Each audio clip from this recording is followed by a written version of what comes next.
Malis ka na dito! Alis!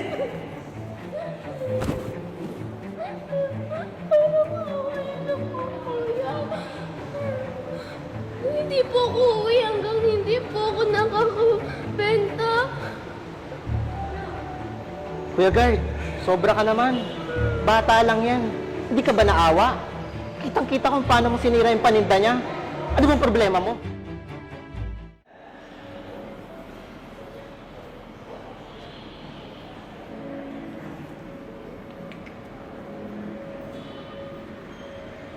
Hoy bata! Ikaw na naman, ha? Ilang beses ko ba sinabi sa'yo bawal dito?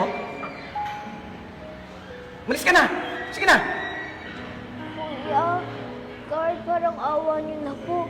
Kailangan ko po magbenta. Pangbaon ko po sa school. Di ba sinabi kong bawal nga dito, di ba? Malis ka na dito! Alis! Parang awa niyo na po, kuya. Hindi po ako uwi hanggang hindi po ako nakakabenta. Kuya Guard, sobra ka naman. Bata lang yan. Hindi ka ba naawa? Kitang-kita kung paano mo sinira yung paninda niya. Ano bang problema mo? Sir, trabaho lang po. Sumusunod lang ako. Trabaho? Paano naging tama yung pagmamaltrato mo sa bata? Kung totoo may puso't damdamin ka, sana inisip mo yung kalagayan niya. Tingnan mo naman, oh. Umiiyak siya. Mag-aaral pa nga yata yan eh. Pero nagtatrabaho para sa pamilya at pambaon niya. Ang hirap kasi sa inyo, masyado kayong masusungit.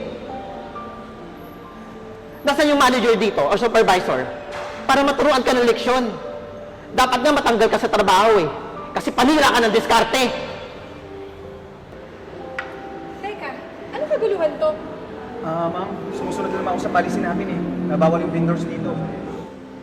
Tingnan nyo naman yung ginawa ng guard nyo. Nagbebenta lang siya. Eh, galing pa nga yata itong school eh. Teka lang po ha, kalma lang po muna tayo ha, kalma lang po ha. Paano ako kakalma? Tingnan mo naman yung itsura niya, oh. Umiiyak. Naintindihan ko po na ganito po yung mga naging reaction natin. And I am very sorry po dahil umabot pa tayo sa ganitong sitwasyon. Pero ako na pong bahala, yan niyo po, ako na pong bahala. Hindi ako papayag. Kailangan, tanggalin niyo siya sa trabaho. O kaya, iba niyo sa lahat ng branches niyo. Oh, ma'am, wag naman po bang. May buntis po akong asawa, saka may pinapaaral pa po ko. Sana inisip mo yan. Bago mo sirain yung diskarte ng bata.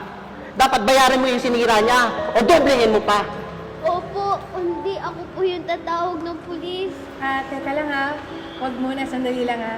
Bago yan, okay lang ba? May itanong ako sa bata, kung okay lang? Bata, anong pangalan mo? Saan ka nakatira? Oh, bakit di ka makasagot? May ID ka ba? ID. Any kind of IDs. Naiwan ko po sa classroom. O sige, yung phone mo na lang. May phone ka ba? Akin na yung phone mo. Dali, akin na yung phone mo. Pwede ko bang makuha kung ano yung pangalan ng guardian mo? Para matawagan namin siya? Si Tito Koy po ang guardian ko. O sige, tatawagan ko siya. Sandali lang.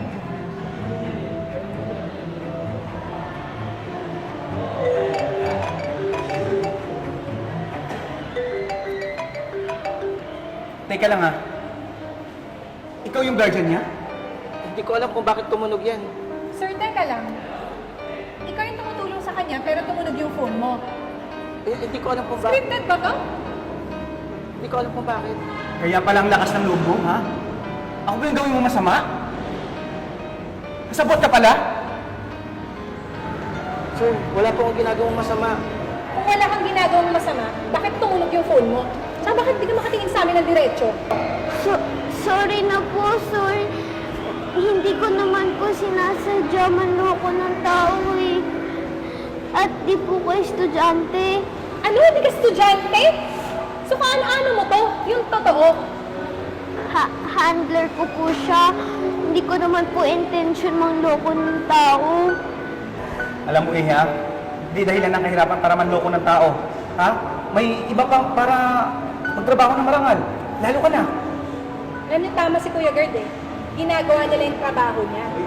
Tapos kayo, Grabe kayo dumiskarte para makapanglaman ng ibang tao. May pa-uniform pa kayo. Grabe kayo. Oops!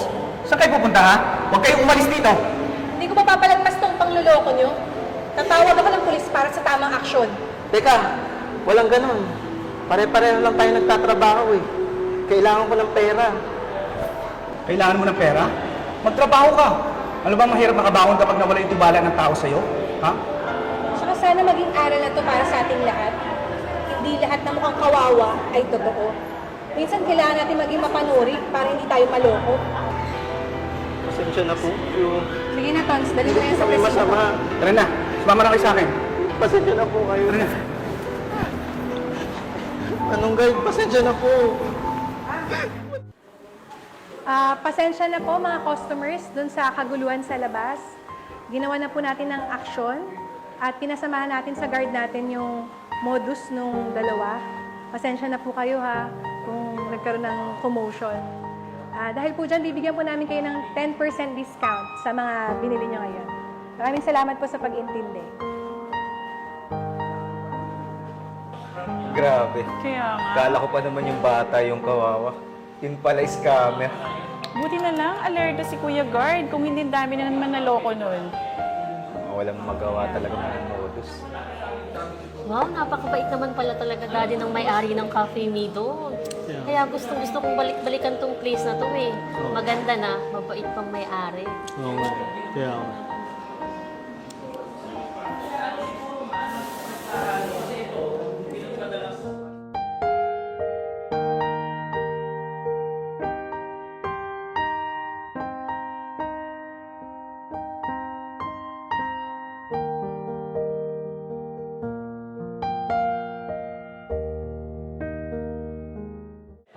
Thank you, Cafe Mido, for collaborating with Tiban Productions.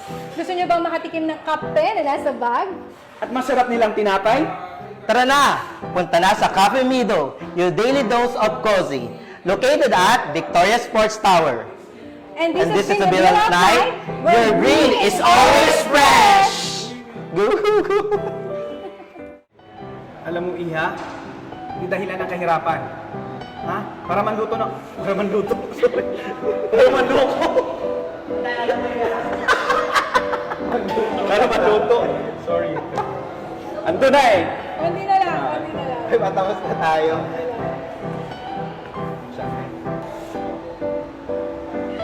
Alam mo, Iha, yung dahilan ng kahirapan. Ha? Para manluto. Ayan na. Ayan na. Ayan na. Kailangan mo ng pera? Magtrabaho ka. Hindi yung manloko ka. Alam mo bang mahirap makabangon? Nabulol na ako, sorry. Kaping kaping.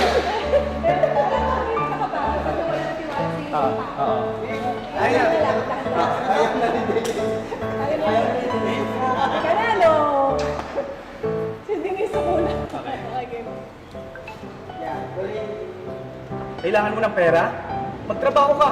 Ano bang mahirap yung tiwala ng tao kapag... Tama ba? Mali. Mahirap makabangon pag nawala yung... Kailangan mo ng pera? Magtrabaho ka. Ano bang mahirap yung...